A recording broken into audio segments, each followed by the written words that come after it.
Assalamualaikum warahmatullahi wabarakatuh. Alhamdulillah, alhamdulillahirabbil alamin. Salam sehat untuk saudaraku semua, dimanapun saja kalian berada.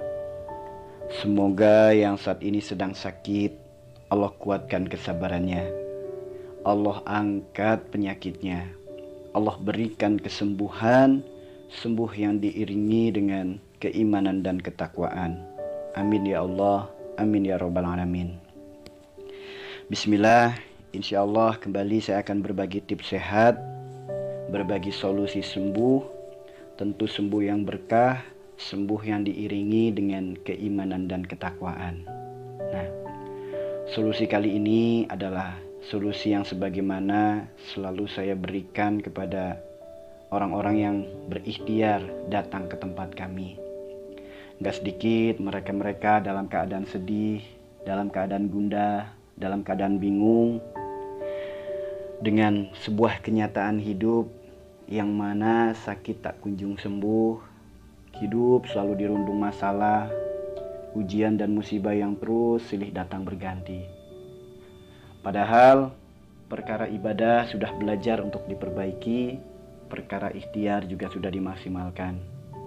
Namun ternyata belum juga menemukan jalan yang terang, yaitu jalan kesembuhan, jalan kebahagiaan, jalan kedamaian, ketenangan, ketentraman dalam hidup kita.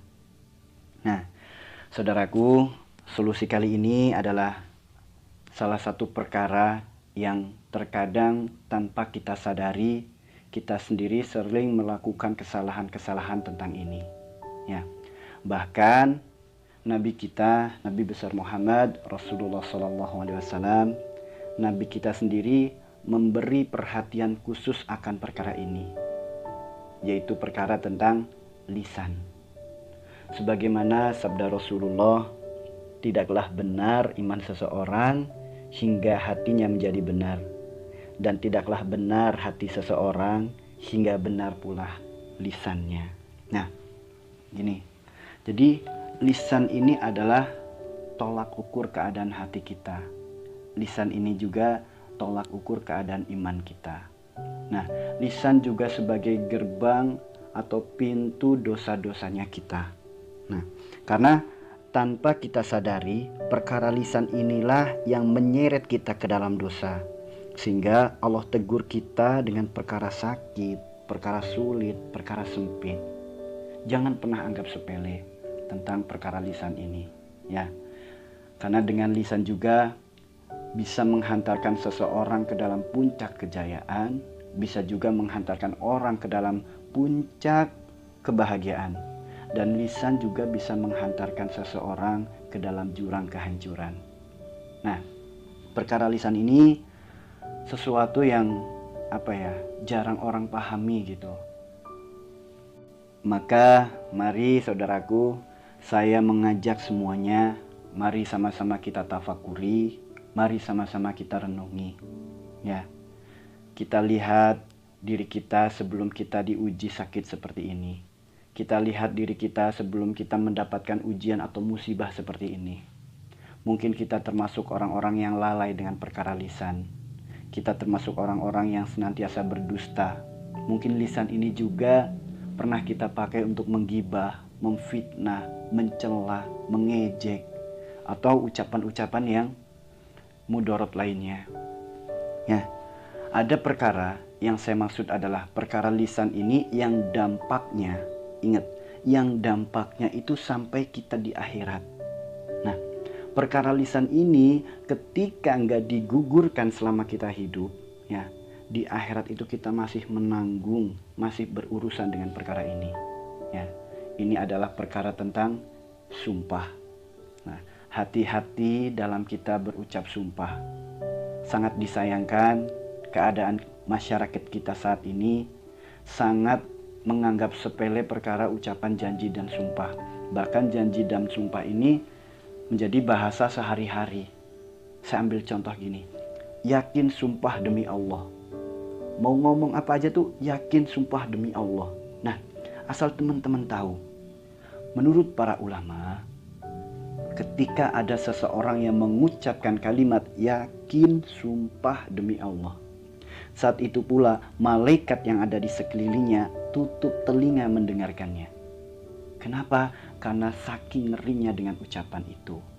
Nah, ada salah satu firman Allah dalam Quran surat Al-Maidah ayat 89. Kalau saya memahami surat ini surat diturunkan oleh Allah karena apa? Saking maha baiknya Allah. Gak mau yang namanya manusia ketika di akhirat nanti masih berurusan dengan perkara sumpahnya. Karena mau gak mau perkara sumpah ini harus digugurkan. Nah, yaitu dengan cara apa? Merujuk dalam Al-Quran, yaitu dengan cara kita membayar kafarot. Nah, kenapa kok kita harus berkafarot? Ini penting. Boleh jadi sakitnya kita ini karena bentuk ucapan-ucapan ini. Ya, mungkin lisan ini juga pernah kita pakai untuk menyakiti hati orang lain. Nah, bahayanya lagi ketika lisan ini pernah kita pakai untuk menggores luka hati orang tua kita. Lisan ini pernah kita pakai untuk membentak orang tua kita. Lisan ini pernah kita pakai untuk memarahi atau memusuhi bahkan orang tua kita. Nauzubillah. Hati-hati saudaraku. Jika kita pernah mengalami hal seperti ini adalah awal mula malapetaka untuk diri kita. Maka jika orang tua kita masih hidup, segeralah minta maaf kepada orang tua kita. Dan bila orang tua kita sudah tiada, perbanyaklah mohon ampunan kepada Allah. Hati-hati dengan perkara lisan saudaraku, ya. Karena apa yang terucap itu bisa menjadi doa. Nah, kembali ya. Untuk perkara kafarot ini penting. Alhamdulillah banyak pasien-pasien yang datang ke tempat kami, orang-orang yang berikhtiar ke tempat kami. Kemudian kami sarankan orang tersebut untuk segera membayar kafarot. Alhamdulillah atas izin Allah, berkat pertolongan Allah, mereka-mereka yang ikhtiar menjemput sembuh, alhamdulillah diberikan kemudahan untuk sembuhnya. Mereka yang sedang berikhtiar karena sedang mengalami kesulitan dalam hidup, alhamdulillah dimudahkannya untuk menemukan jalan keluarnya. Alhamdulillah. Maka ini bisa menjadi solusi untuk teman-teman yang saat ini dalam keadaan sakit yang tak kunjung sembuh, atau sedang dalam keadaan yang masalah atau ujian ini terus datang bertubi-tubi. Nah, lalu bagaimana cara kita untuk membayar kafarot? Harus seperti apa caranya kita untuk membayar kafarot? Kembali merujuk dalam Al-Quran surat Al-Maidah ayat 89. Kalau kita pahami, coba kita renungi, kita tafakuri terjemahannya. Ini adalah solusi kemudahan-kemudahan yang Allah berikan untuk kita supaya apa? Supaya kita mampu dalam menjalankannya. Ya, yang satu yaitu kita memberi makan kepada 10 orang miskin sebagaimana makanan yang kita berikan untuk keluarga kita, atau sebagaimana makanan yang kita makan. Nah, maksud daripada ini adalah normalnya manusia satu hari itu makan 3 kali. Nah, ketika kita ingin membayar kafarot untuk 10 orang, satu orang itu mendapat jatah minimal cukup untuk 3 kali makan. Bukan berarti sebagaimana apa yang kita makan itu kita makan nasi terus kita memberikannya nasi, bukan. Poin besarnya di sini adalah sebagaimana kita makan itu, maksudnya ya kita makan satu hari 3 kali, berikan untuk satu orang itu yang kira-kira cukup untuk 3 kali makan, dan berikanlah kepada 10 orang dengan niat apa? Niat membayar kafarot. Nah, kalau tanpa niat ini bukan kafarot namanya. Kalau tanpa niat ini sodakoh namanya. Maka niatkan, ya Allah, hamba niat berbagi rizki darimu sebagai bentuk kafarot hamba. Hamba mohon ridhoi kafarot ini. Berikan ke orang tersebut. Nah, ya. Lalu bagaimana jika keadaan kita sedang tidak mampu? Jangankan untuk memberi makan kepada 10 orang. Untuk makan keluarga sendiri saja kita lagi kesulitan. Nah, Allah berikan kemudahan lagi saudaraku. Yaitu dengan cara apa? Dengan cara kita memberikan pakaian yang masih layak untuk mereka. Nah, ini kan kalau kita lihat, kalau memberi makan itu berat, ya udah, kata Allah diberikanlah pakaian. Supaya apa? Lebih ringan lagi. Tapi bagaimana jika keadaan kita Jangankan untuk memberi pakaian, sedangkan pakaian sendiri kita hanya punya satu yang ada dalam tubuh kita. Nah, Allah memberi solusi yang lebih ringan lagi, yaitu dengan cara apa? Dengan cara kita memerdekakan hamba sahaya. Nah, menyikapi kalimat ini di zaman kita, memerdekakan hamba sahaya adalah memudahkan atau membantu menolong kesulitan orang lain. Nah, ya Allah, bagaimana saya mau menolong orang lain, mau menolong kesulitan orang lain, mau membantu orang lain, sedangkan saya sendiri saja masih terbaring di tempat tidur. Untuk bangun saja saya masih belum mampu. Nah, tuh. Allah berikan kemudahan lagi. Solusi terakhir tanpa kita mengeluarkan makanan, tanpa kita mengeluarkan pakaian, tanpa kita mengeluarkan tenaga untuk membantu orang. Yaitu dengan cara apa? Dengan cara puasa selama 3 hari. Nah, kalau kita renungi, kita tafakuri, kemudahan-kemudahan yang Allah berikan ini adalah solusi bagaimana kita bisa menggugurkan dosa-dosa sumpah kita. Bagaimana kita menggugurkan kafarat kita. Ini adalah maha baiknya Allah. Maka saudaraku, jangan pernah putus asa dengan rahmat Allah. Jika Allah ingin memberikan rahmatnya, tidak ada satupun yang bisa menahannya.